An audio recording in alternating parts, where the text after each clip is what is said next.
Hey everyone, it's Twitch65 again, and today we're back working on the model railroad table, specifically to get the track glued into place.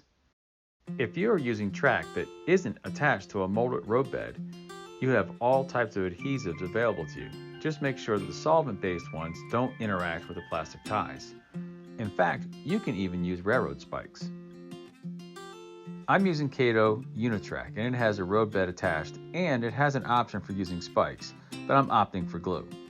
I've seen others use everything from white glue to epoxy to hot melt. In fact, I used hot melt on my Inglenook switching layout. It's a good choice if you want something less permanent or a temporary layout that you may take down later and recycle the parts. My glue of choice is a simple latex caulk, the kind you can pick up at any big box hardware store. Just make sure it's paintable. Most of the caulk will be under the roadbed, but it could seep out, and you don't want that interfering with paint or ballasting later on. Before we start applying the caulk, we first have to get some ground cover in place. And no, not a fully scenic terrain, just something to cover all that pink insulation. I used the same cheap craft store brown paint you saw me use in part 2 of this series, building an N-scale railroad. I decided to keep the track connected as much as possible as it had already run the feeder lines down to the power buses, which leads me to 3 other tasks I need to complete before bonding the tracks in place. The first being to run all the power turnout feeders down through the foam to the underside of the table. Here you can see I've already cut off the Kato connectors and taped the wires to a bamboo skewer. This is to aid feeding the wires through the pre-drilled holes.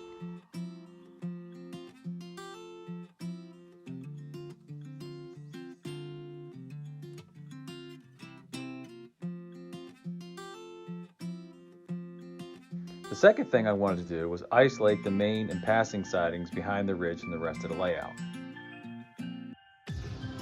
I'm doing this because I want to eventually put some sort of occupation detector on those lines, but I haven't quite decided on a method, and some would require isolation. The easiest way to do this isolation is just to replace the Kato connectors with insulated unijoiners. Here's a close-up of the supplied tool and how simple it makes this job of removing the connectors from the track. It's a good tool in that it leaves the connectors undamaged so you can use them elsewhere or replace defective connectors you may find later on. The insulated unijoiners look like once they're installed. They're pretty hard to find if you don't know where to look. Throughout the layout, I've added drops for power after each turnout, so both lines will have power. The last thing we need to check before gluing up the layout is that trains will still run smoothly all the way around the layout, or at least the portions I plan to glue down at this time. Each section of Unitrack has a rib or 2 on the back side. It's added for dimensional stability and makes for additional contact with whatever surface you're placing the track on top of, but it also makes a really good contact point for the latex.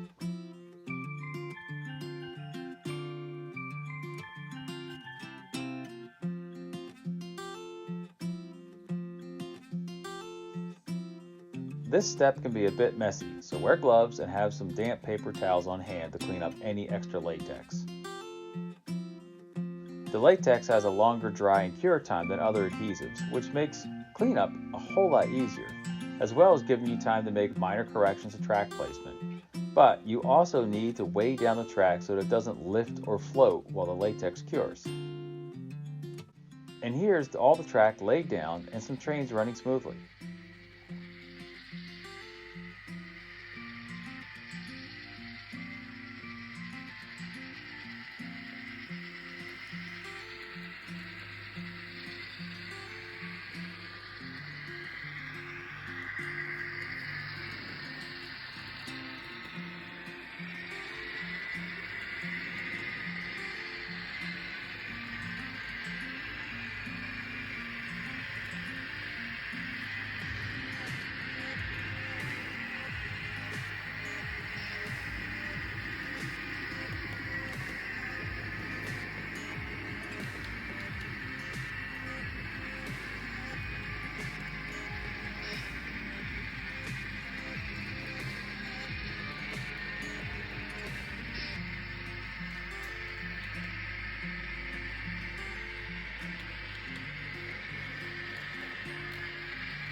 I hope you enjoyed this video, and if you did, please consider liking and subscribing.